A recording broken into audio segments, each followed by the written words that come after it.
महाराष्ट्रामध्ये महाराष्ट्राचा युपी बिहार होण्याची वेळ आली का? कारण आम्ही संतांचं ऐकलं नाही. दीपक बड़ी भारी हवाई दीपक बड़ी भारी महिमानो भारत भारी महिमानो भारत भारी हवाई दीपक बड़ी भारी हवाई दीपक बड़ी भारी. आणि आज पाहतो अरे एका सरपंचाने मला हाल हाल करून मारले गेले, आवाज मारो. त्या सरपंचाने हाल हाल करून मारले गेले. त्या सरपंचाने सांगितलं अरे माझे हात तोडा, पाय तोडा, पण माझ्या पोलिसांनी माझ्या पोरासाठी मला जिवंत ठेवा.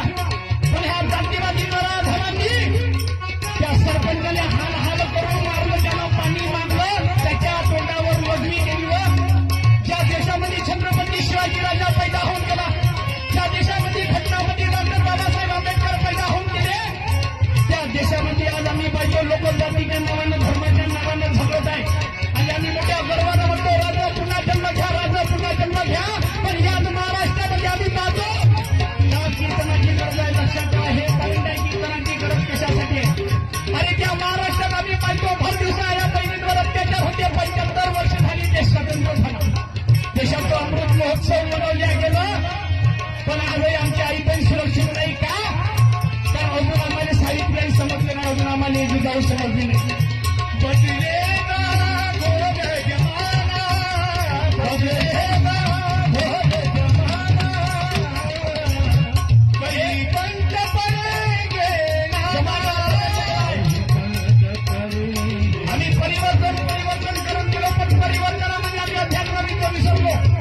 आम्ही विज्ञानाच्या युगात आम्ही अध्यात्म विसरलो. पण गुरुजी मला सांगत होते अरे अध्यात्म और विज्ञान के संयोग से सब हो चुकी. माणसाचं कल्याण जर करायचं असेल तर अध्यात्म आणि विज्ञान दोन्ही समजलं पाहिजे.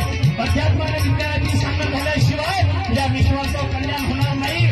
अरे भर दिवसा या बहिणीवर अत्याचार झाला, सर्वसाधारण नाही तर डॉक्टर सारख्या महिलेवर अत्याचार झाला. आणि हा महाराष्ट्र शांतताच्या बलात्काराने फाशा झाल्या नाही. बलात्कारी अजूनही खुले झाल्यासारखे फिरत आहे का? अरे तुझी महाराजांनी सांगितलं होतं की बदलले का घोर जमाना कहीं पंच पड़ेंगे नाना कहीं पंच पड़ेंगे. कोणी हिंदूच्या नावानं झगडत आहे, कोणी मुसलमानाच्या नावानं झगडत आहे, कोणी धर्मासाठी मरत आहे, कोणी जातीसाठी मरत आहे, कोणी पंथासाठी मरत आहे. पण देशासाठी मरणारी एकही भगतसिंगांच्या एवढा देशात पैदा होत नाही. हे खरंच देशाचं दुर्दैव आहे. अरे आमचा देश हिंदू मुस्लिम सर्व